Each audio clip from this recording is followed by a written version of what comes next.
Good morning, everyone, and welcome to the Wired for Logic podcast. I have my guest today, Dan DeFigio.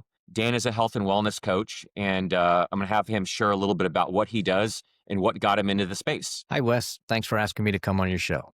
Absolutely. Glad to have you. So, as far as how I got started in health and wellness, when I was in high school, first of all, I was playing on the basketball team, and there was one problem with my basketball career: talent. I was a terrible basketball player, and I need shoes to be 5'10". So that, sort of ended my basketball career right there. But I was a senior in high school, and it turns out I was informed I was missing a semester of gym class, and I wasn't going to graduate unless I had this, put into my schedule. So I had a study hall that I could shift into a gym class. And basically what they did was, I grew up in a little town in Pennsylvania, little farm town in Pennsylvania. So we had this little closet that had a pile of free weights in it. And so they basically threw me in this closet with another kid who was in the same boat. And the two of us together, we just started lifting weights. We didn't know what we were doing, but I liked how it felt. And so I was like, hey, maybe there's something to this whole lifting weights and working out thing. So when I went to college, I continued to work out on my own and learn what I was doing. And I started learning and teaching martial arts when I was in Boston. And that kind of led me into teaching other kinds of exercise. And one of the things that I found early in teaching the martial arts is I had a talent for being able to sort of see how someone's body was moving and getting the nuance and a way to like describe something or explain something or shift their mindset in as far as how they were moving to really make their light bulb go off. Wow. So when I moved to Nashville, Tennessee, which is where I live now, I realized I was going to need a job. And so I got hired as a staff trainer at a local health club where I would clean the mirrors and dump the trash and show the new members the equipment and some exercises and stuff. So I sort of started teaching fitness exercise, gym exercise in that regard. And it turns out I was pretty good at it. Soon there was a pretty high demand for sessions with me, and I was a pretty good exercise teacher. So soon there was more demand for my time than I had hours in the day. So I didn't need to be someone's employee anymore. That's a good place to be. Yeah, exactly. I launched my own business, and I hired my first assistant in the late 1990s. I'm a dinosaur. I'm like 175 years old. You definitely don't look like it. Thanks.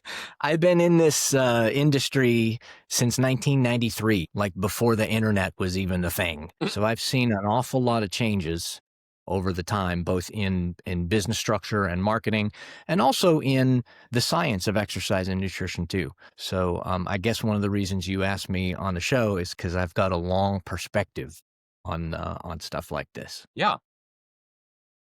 I definitely appreciate other entrepreneurs as well. Own a couple companies in the tech space, and so I can appreciate some of the difficulties and struggles you go through when trying to start your own business and then scale it, get clientele and things like that. So I struggled with that for many, many, many years.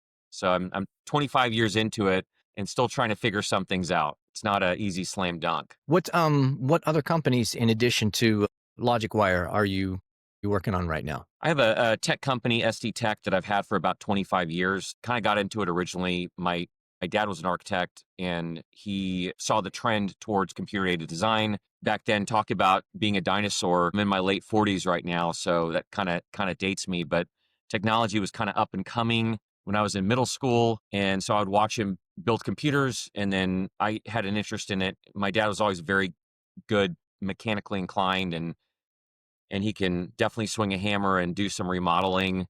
But he taught me everything I know about technology when I was young, and obviously it's changed a lot since then. But back then you had to build your own computers. Nowadays people do that for fun, build like a gaming rig and stuff like that. But most of the time you just purchase off the shelf, like a Dell or Asus or whatever. But I would build the computers, and I got into gaming, and then I would help some of his colleagues build computers and things like that.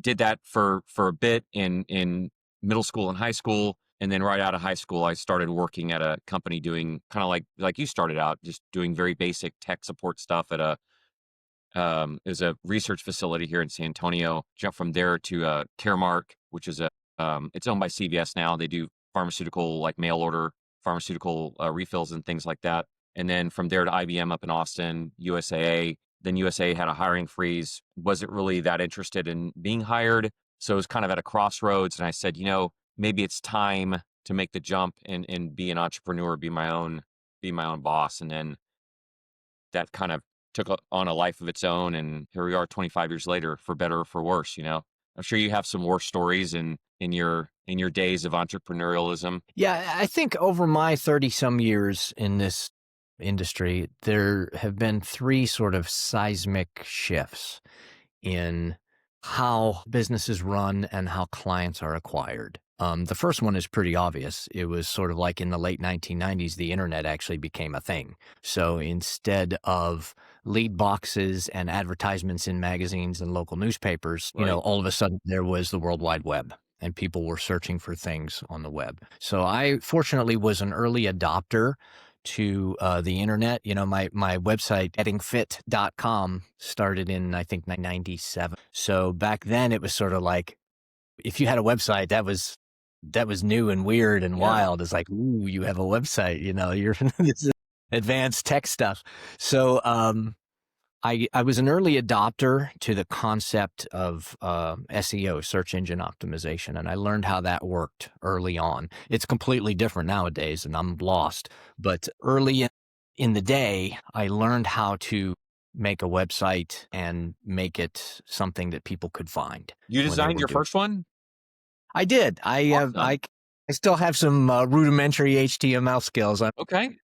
I can That's do that impressive. kind of. That's not easy to do. I remember that was a big area that we would help clients with early on, was website design. And I remember I Yeah. used to do a lot of the design myself. We have a graphics designer that would do the graphics for, because I'm not a graphics designer, but I could do the coding. I remember how complicated it used to be using like Dreamweaver and stuff like that way back in the Yep. day. But nowadays, I mean, I could tell ChatGPT, hey, make me a website, blah, Yeah. blah, blah, and it spit it out like And that. yeah, it's very different. So that was probably big shift number one, was like the internet is now a thing. Shift number two was the advent of social media, when people started interacting with the internet. The early days of the internet, it was very one way. It was sort of like you looked for something, you found some information, and the information was there in front of you, and that's the end of it. Now with social media, it's conversational. Back and forth. It's multiple ways. And then obviously the third big shift now is artificial intelligence. That is changing the game for lots and lots and lots of industries. And the fitness and nutrition fields are not immune to that. So that's sort of where we're sitting today. Yeah, it's definitely interesting. AI has advanced in what it took the internet and social media and other technologies, a decade to get to. AI has gotten to in a matter of a couple years. It's nuts. It seems like yesterday that we were hearing about, this ChatGPT thing, and now we're on like version 5. Thing is, like, I used it this morning to, I don't use Excel that much. I'm not an expert. I'm an expert at a lot of things. Excel is not one of them. I can do some rudimentary formulas, and we're franchising SD Tech. So we're taking our tech concept and we turn it into a franchise. And we have a potential franchisee in the DFW area that I was talking to. And he said, well, I need to know, I want to make, this much money, call it 320 a year. He wants to have take home of salary of like 320K a year. He's like, how many clients do I need to have to reach that goal? Well, that's a great question, Ali. Let me figure that out. So I get to work on creating a spreadsheet and put some numbers together.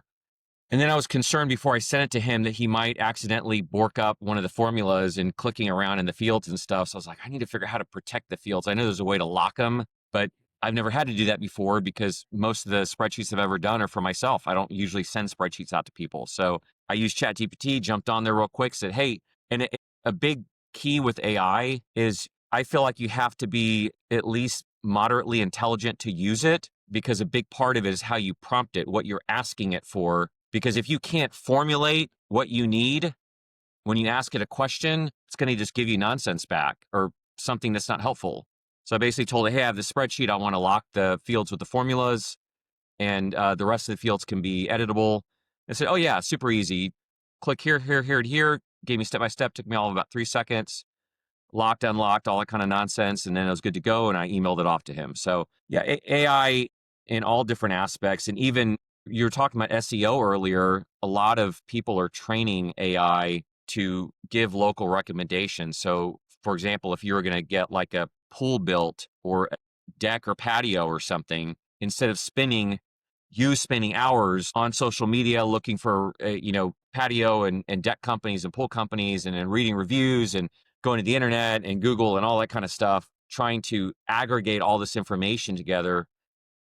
Instead, why not go to ChatGPT and say, hey, I live in the Dallas area, I live in the Nashville area, I live in the Boston area. I'm looking to get a pool built. I want it to be approximately this big. Can you give me the top 3 local recommendations for pool companies and why you would choose each one, or why you like pros and cons for each, and approximate price ranges for this size pool? And it will give you all of that in 30 seconds or less. And you just saved yourself 4 to 6 hours worth of time digging around looking for information. It's nuts. Yeah, and one of the things that is real handy with the artificial intelligence is a lot of times it'll also give you something that you never thought about as an add-on.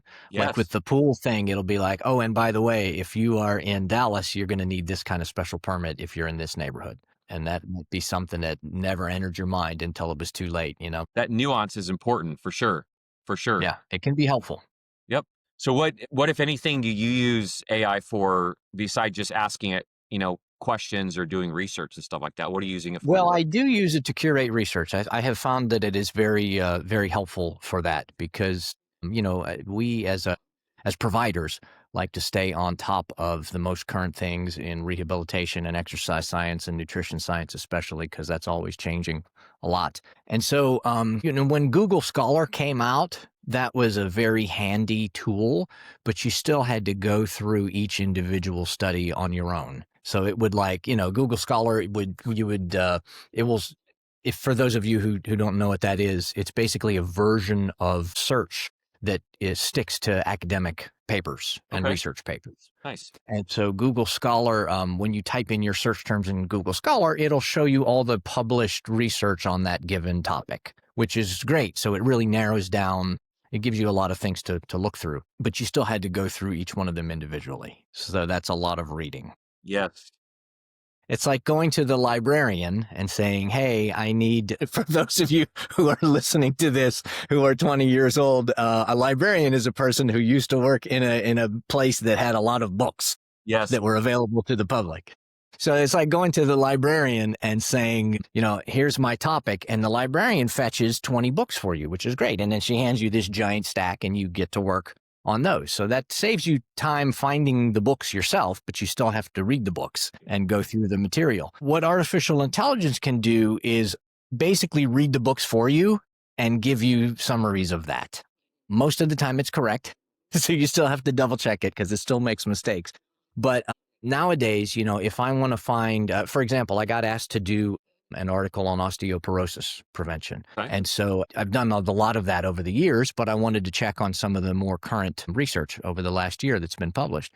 So I can query that specific topic, and a good artificial intelligence chatbot will examine the current research and sort of give me some summaries of specific studies that I can investigate. So it narrows things down further, and the summary concept is very, very helpful. What's your chatbot of choice? What do you prefer? I mix and match right now. Okay. I have a ChatGPT subscription, so I pay for that. I think Google's Gemini has been making leaps and bounds. I played around with Claude, Anthropic's Claude. What else is big? Sora. I think that's probably enough. I don't spend a ton of time using artificial intelligence. It's more of a novelty and a time saver. For me personally, it's not an integral part of my day-to-day operations, but I know for a lot of people it is. Yeah, I think that's kind of where any bit of technology starts to prove its usefulness, is a novelty and a time saver. First it's novelty, then it transitions to time saver, then it transitions to like part of everyone's everyday life.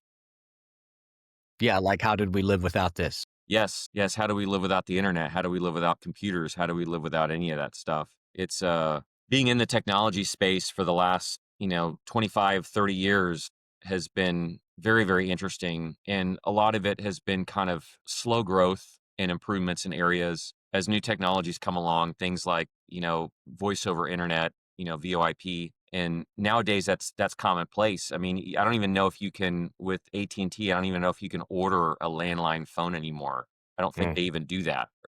I think they sunset that like a couple of years ago. They're just not maintaining any of their copper lines anymore. Everything's fiber. If you need a regular handset phone, they bring fiber into the building and then they transition it to analog after that. So it's technically VoIP on the back end. But it's crazy to think too. Um, my dad used to be an architect and he used to have a contract with Southwestern Bell, which was the baby Bell that was down in our area, and he used to do fire evacuation plans. And I remember going with him. He'd have the plans printed up, and we'd frame them, and then we'd have to go install them around the buildings. And so I got to go, kind of behind the scenes at some of these Southwestern Bell buildings. And I remember going into some of the switching centers, and it was just huge, huge rooms of just clickety, clickety, clickety, like all these machines interconnecting these phone calls. And nowadays, it's probably like a single rack with something called like a Metaswitch.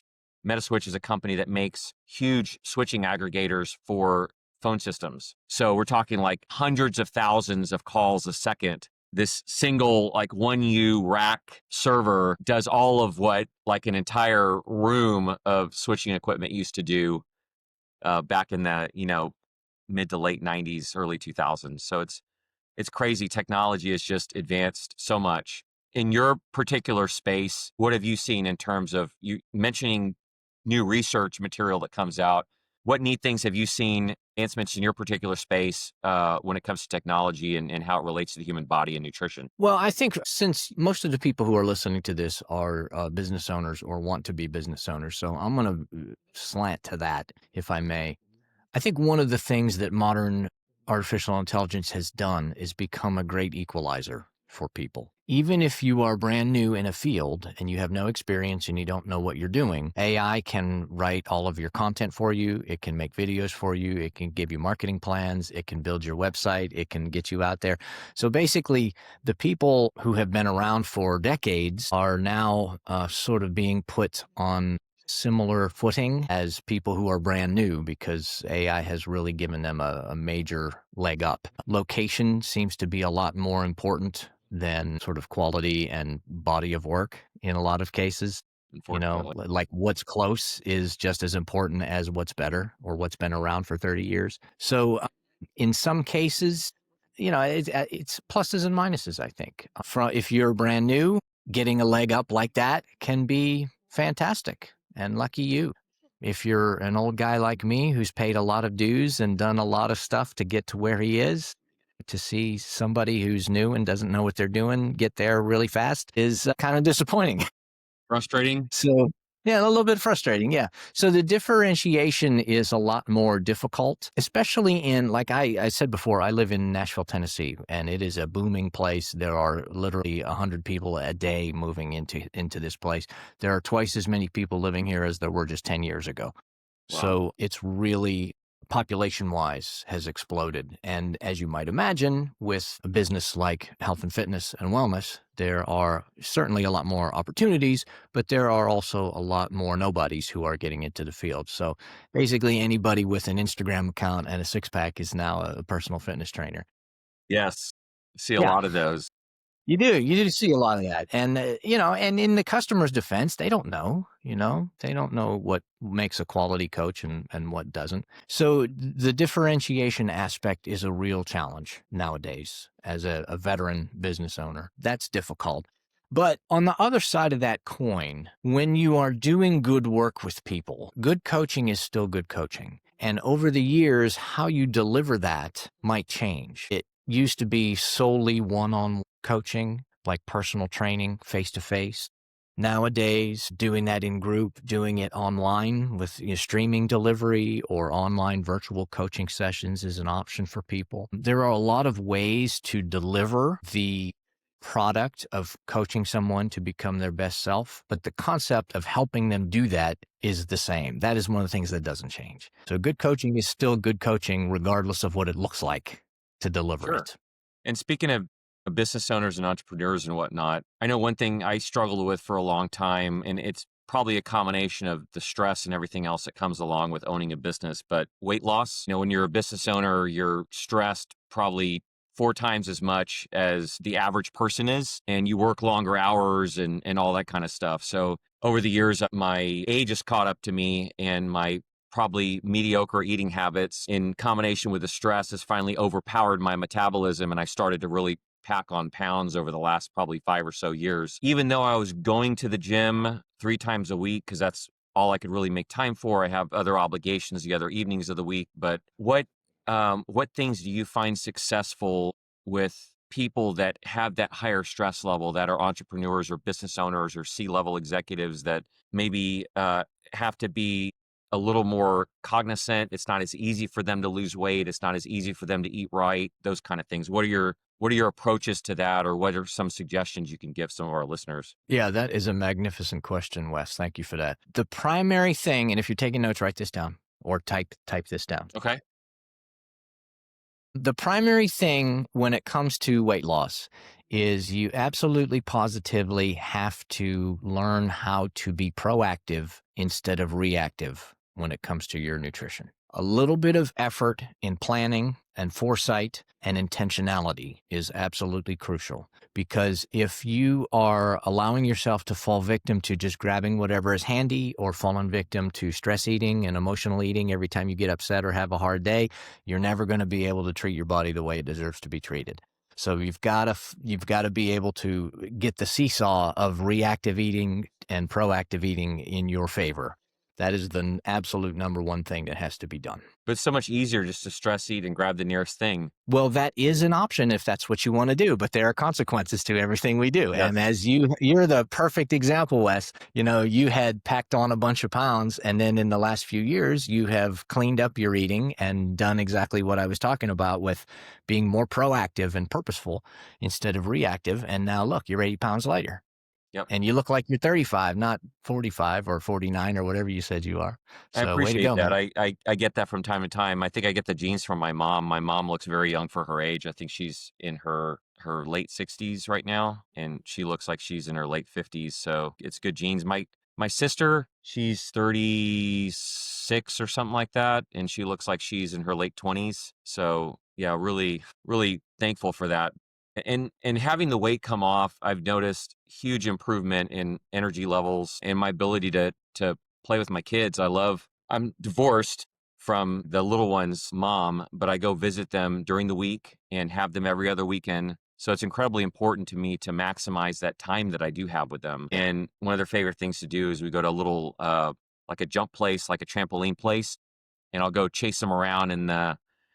They have like a little obstacle course thing. You could crawl through tunnels and stuff like that. I probably shouldn't be doing that at my age. It's probably not good for my knees and stuff like that, but they enjoy it.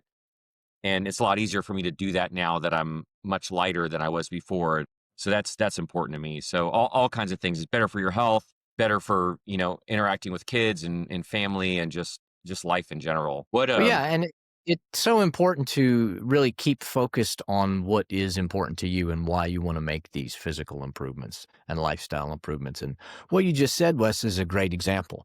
You knew you were too heavy, but it didn't become real until it's like, I'm having a hard time crawling around with the kids. Yeah. I need to really do something about this, because then it becomes real. And when you find your own personal why, like why I want to do this, whether it's being able to keep up with the kids like that, or maybe it's a health issue, somebody gets a scary diagnosis and it's like, ooh, I better really get my ducks in a row here.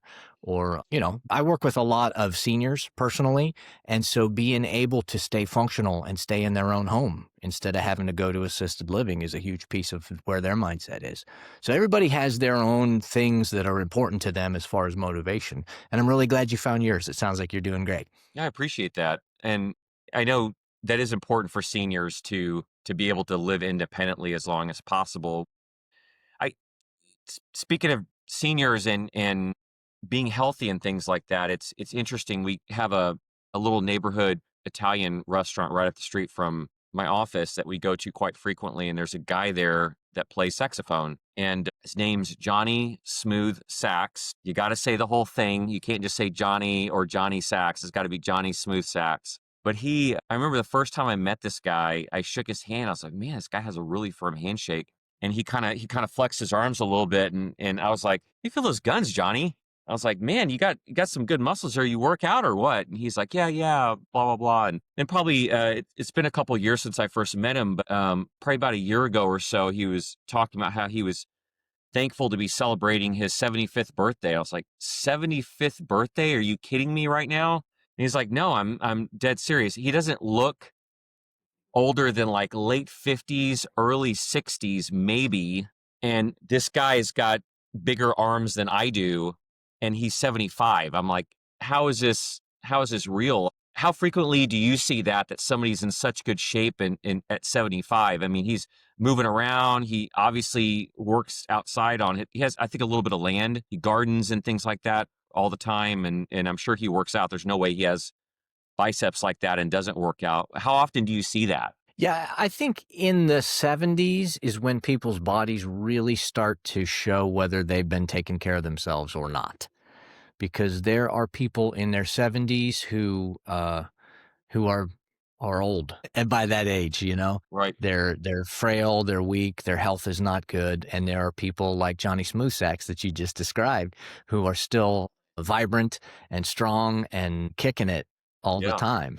And that's really the time when it's in life when it starts to show. So one of the things that's a little bit challenging with wellness overall is that the payoff is delayed. It's down the road. Weight loss, it takes months, sometimes years to get where you want to go from a weight standpoint. And we are in such a short-term, short-sighted, immediate gratification society that it's really hard for people to hold on to the habits and the skills and the things that they need to do long-term to really reap the benefits of something that's going to be months, years, or even decades down the road. So one of the things we focus on with our coaching is not just like, what do you do right now, this moment when I'm standing next to you, but shifting the mindset into sort of long-term sustainable lifetime habits. How you do, here's something that I like to say a lot when I write and when I do interviews and when I coach people. Whatever you do most of the time, that's what you get. Yes. And that applies to everything in life. That applies not only to your health and wellness, but your attitude, your friendships, your relationships,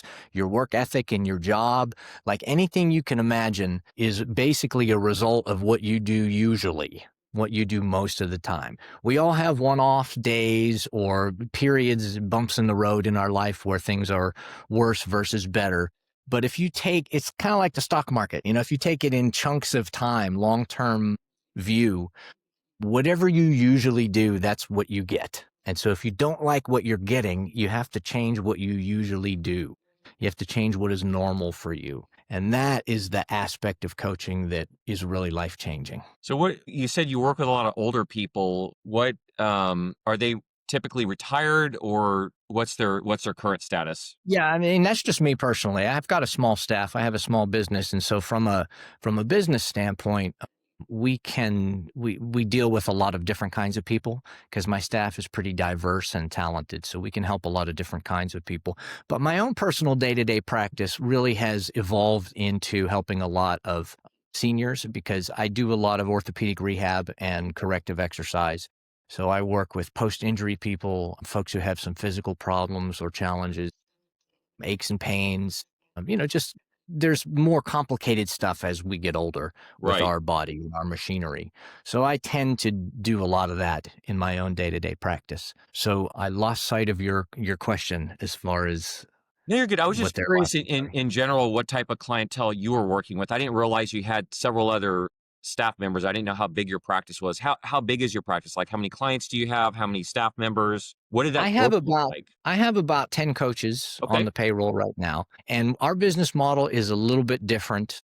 We do primarily one-on-one fitness and nutrition coaching, which is not unusual. But when we do the exercise piece, we do it in other people's places. We don't own our own facility. Right. So I basically pay rent in other people's gyms or personal training studios.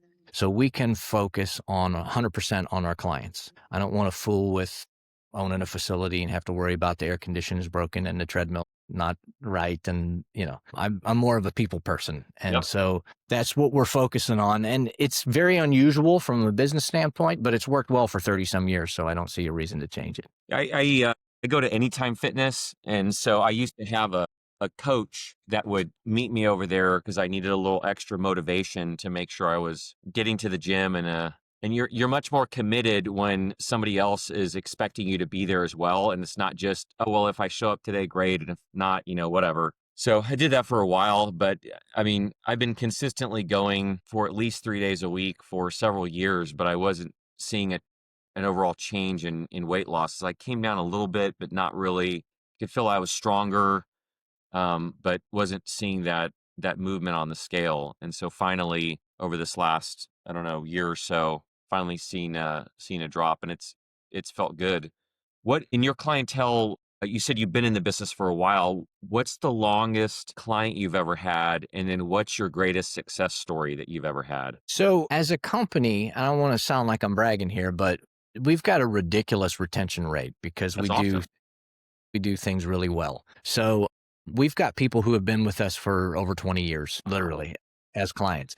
When you do a great job with bonding and coaching someone, you form this relationship where you're basically their wellness buddy through it all. So, fortunately, like turnover and losing clients and stuff is a problem for most fitness businesses. In all honesty, they don't do it very well. Yeah. And so people, I have a coach for a while and then I do something else. But in a lot of cases, we are really becoming people's partners in their wellness life. And that has paid off business wise. And that has paid off just from a life experience standpoint. I can't tell you how gratifying it is to be able to walk the path with someone for that long of a time and see such changes in their life, in their jobs, in their relationships, in their families, in their physical bodies. You really become basically part of their family. Yeah. It's a really special place to be. So If you've it's been with them it's that long, you've seen yeah. kids grow up, or at least you've heard about it. You've heard about their kids growing up. You've heard about marriages, divorces, job changes, all that kind of stuff. Yeah. Yeah, You really become an important piece of their life. for sure. And it's an honor to be there. And I'm going to say it's a sacred duty to treat that with respect and the dedication that it deserves and needs. Unfortunately, you don't see a lot of that especially in fitness, fitness, personal training. But when you really do coaching right, it looks. That's awesome. So what's your greatest success story? Some guy came to you, they're, 380 pounds, and now they're, 210 or something. Yeah, we've got a bunch of those. I think one of the things that stands out is actually a project I did for the Dr. Phil show years ago. There was a little 5-year-old girl. Her name was Patience, and Patience was very overweight, and the parents had taken her to all sorts of doctors and nutritionists and psychologists and everything, and nothing was happening. And so they went to Dr. Phil, and they said, "Can you help us out?" And I had done a project with Dr. Phil in the past, so they hooked us up with this family because they were in Tennessee also, and it was a smashing success. And we basically, when a child is having difficulties like that, it's really a family project. So we had to really look at the lifestyle, not only of the individual 5-year-old girl, but also, of course, the parents and what was going on in the household.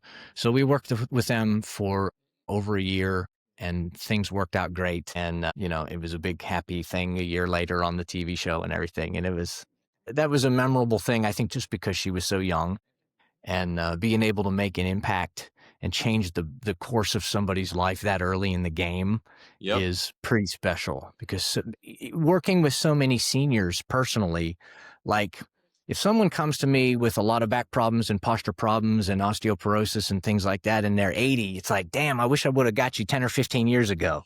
you know we'll do what we can do now, but a lot of times you end up getting people when it's almost too late to really have those Right. huge life changes. So being able to get to somebody early to set their course on the right path early is really special. So I guess I'll take this opportunity to anybody who is listening to this who's like early in their own journey. I mean, get it going now, because it's really tough in your later years to start to try to turn around a bus that's been going down the wrong road for a long time.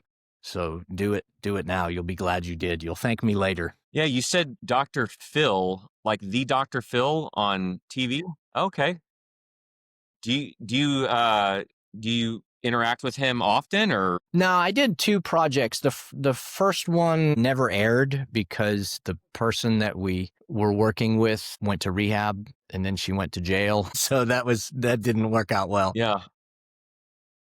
So that they never aired any of that. But the second project with the Dr. Phil show was like I said, it was a smashing success. So that was nice. Very cool. I used to do a lot back when I was popular. I used to do a lot of media like that. Now Okay. I'm old and not as good looking, so that's passé. I'm a has-been as far as the public eye goes. No, that's really neat though. So the little girl, she was overweight.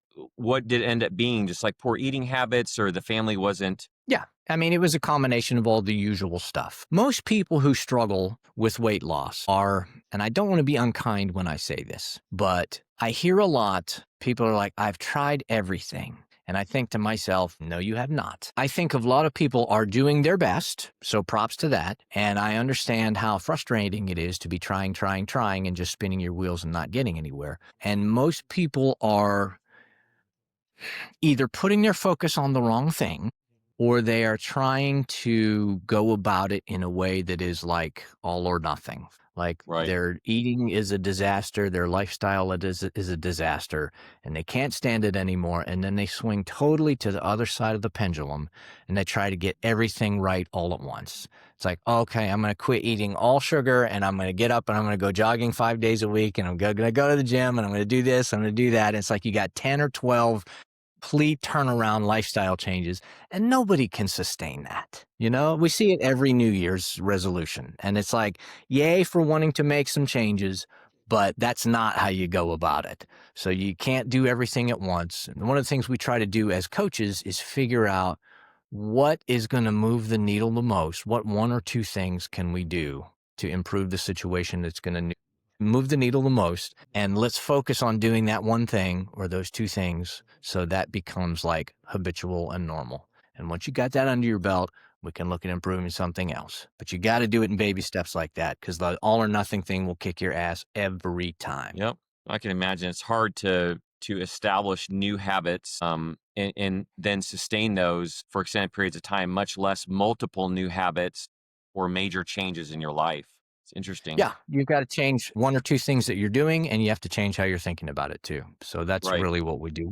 We're all amateur psychologists when it comes to behavior, because anytime you're talking about this kind of lifestyle change, you're talking about behavior, how you're thinking about things and how you're executing things. That's not the information, it's not the technique. Especially with, we were talking earlier about the internet and artificial intelligence. Lack of information is not the problem. People don't need to know what to eat because they already know. I have never in 32 years had to teach someone that a mixed green salad is better for you than a box of donuts. Everybody knows that, but they're not doing it. And why are you not doing it? That's where the coaching comes in. Yes. Yeah, it's hard. You mentioned, I saw on your LinkedIn, you mentioned sugar addiction. Tell me a little bit about that. What do you? Yeah. My niche in nutrition coaching is really around emotional eating and sugar addiction and that kind of stuff. I learned early on in my career that this concept of why people are eating is way more powerful than the knowledge of what they should be eating. I went about it very naively thinking I'm just going to be teaching people what to eat. And in the early days, I guess before the internet, there was some of that because the information was not so readily available. And Right. people would read things in magazines and hear things on the news and stuff and ask questions. And so I was sort of the scientist, and I would get the information clear. But nowadays, the internet will do that if you know what you're doing. So it's really almost 100% about behavior and the psychological drive for the behavior. Why are you doing what you're doing? And so my niche has evolved into helping people overcome reactive eating, like emotional eating and sugar addiction and those kinds of things. And one of my books, my most popular book is Beating Sugar Addiction for Dummies. And the Dummies people, the editors called me up out of the blue one day and said, we really like your material and we would like you to write a book for us. And we threw around some ideas, and that's how Beating Sugar Addiction for Dummies came about. So the reviews are good. I get a lot of comments from people still. I mean, it's been it's been about 12 years now, I guess, that it's been on the market. And I Okay. still get emails from people thanking me, it's very gratifying. It's nice. You said you've written multiple books. I have Excellent. How many have you written? 5 or 6. In addition to the sugar book, I've got a kid's book called Princess Wiggly that's fun. If you're interested in my books, here's my shameless plug. You can go to Amazon.com or Barnes and Noble and search for Dan DeFigio, and you can look at my author page that has all the different books that I have written there. The sugar for beating sugar addiction for dummies sounds like a good start on a road Yeah, I mean, it's to a good overview wellness. of starting to overcome the draw of abusing sugar or abusing food from an emotional eating standpoint. The way that the Dummies books work is they like to do sort of a shallow but very wide view of things. So I talk about a lot of things in that book, a very wide variety of nutrition and behavior topics, but none of them terribly deep because that's how they like to do it as a Right. Dummies book. So when I do the actual coaching with people, we really start to dial into, the one or two sections of that process that are really relevant to that particular individual. And we can take some deep dives into the behavior and psychology of what's happening there. A quick question for you. Speaking of sugar, and I haven't done enough research to confirm or deny this, but I've read or seen things saying that the sugar content of things like breads and stuff like that here in the States is much higher than in other countries. And some of that leads to like obesity and things like that. What are your thoughts on that? Yeah, I mean, I think there's higher availability of junk food and higher sugar foods here in the United States or in a lot of the Western world. That has changed a lot because, a lot of the up and coming developing countries are now starting to adopt Western diets, and it's just as bad for their health as it is for ours. But it's mostly about culture and behavior as opposed Right. to the food stuff.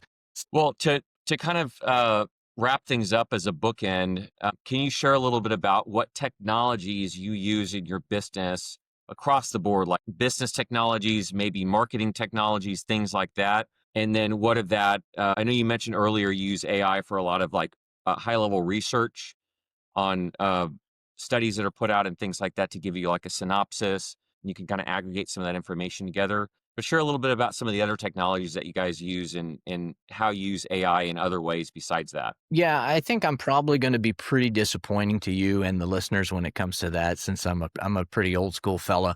And realistically, Wes, business wise, I'm kind of in a winding down phase right now. I've been at this for a really long time, and business is good. It's good enough, and that's good enough for me right now.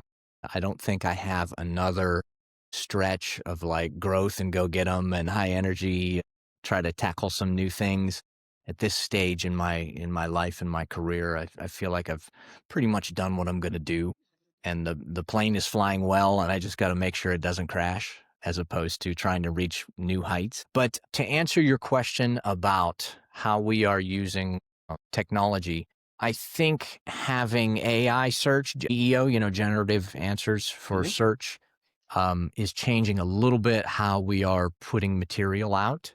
I'm trying to get better at the GEO concept because search is changing pretty radically. I know that social media for wellness people is usually a big piece of their business. It isn't for mine personally.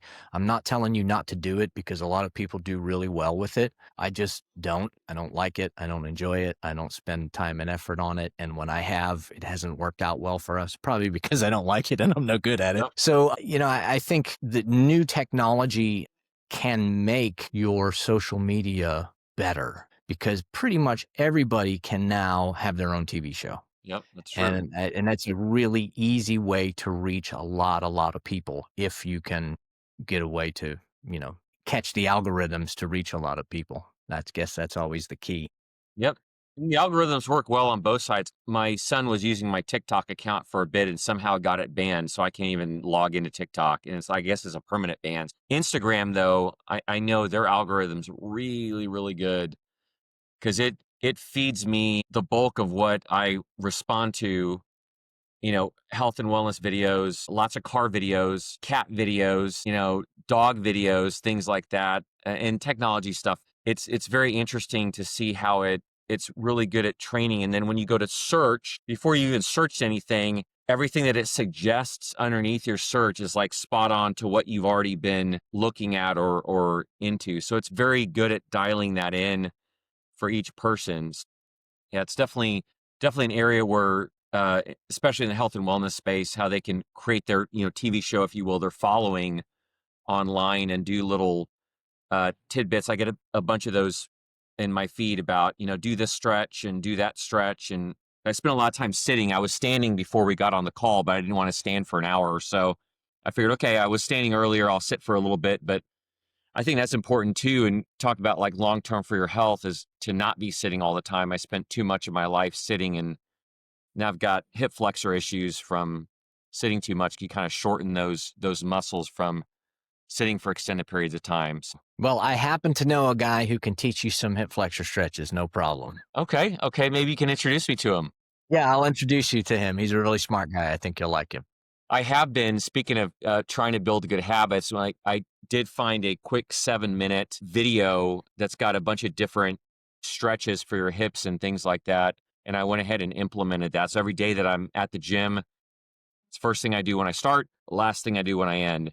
And I think it's helped. I go to Stretch Zone as well. So it's helped there. But you're trying to, like you said earlier, if you don't establish good habits earlier, you're trying to undo years and years of either no habit or bad habits. Yeah, exactly. And you can't expect a couple minutes of stretching once a day to undo 10 hours of sitting. Yep, that's true. If you don't start to implement the breaks and the regular stretches and the other things you need to do to break up your 10-hour sitting day, of course, it's not going to be terribly effective. Yes, sir. Well, to kind of wrap things up for the day, can you give us your closing thoughts and then let listeners know how they can reach out to you if they're interested in getting a coaching session set up or finding out more information about what you guys do? Yeah, sure. I mean, as a guy who has been around the wellness business for forever, I'm always interested in talking to upstarts and people who are interested in getting into fitness, nutrition, wellness, anything like that. So, if you want to just talk and pick my brain a little bit or bounce some ideas off me, I'm really happy to do that. I enjoy trying to make younger, excited people better. So that's, as a sort of an old, as Yoda, I'm trying to help out some of the younger jet and in their Giving back to the training. community. Yeah, exactly. That's So good. I'm happy to do that. Headquarters for me is gettingfit.com. That's our website for my Nashville personal training and nutrition coaching practice. So you can just drop me a note through there. You can find me on our social channels, but I don't spend a lot of time on that. So it's probably best to go to gettingfit.com to contact me if you want. Awesome. Well, thank you again, Dan. I appreciated having you on today, and I enjoyed our conversation. And hopefully any of those listeners out there that are interested in getting in better shape and building better habits can reach out to you and get started on their fitness journey. Yeah. Thanks for asking me to come on your show, Wes. It's been fun. Absolutely. Thank you, Dan. You have a wonderful rest of your day.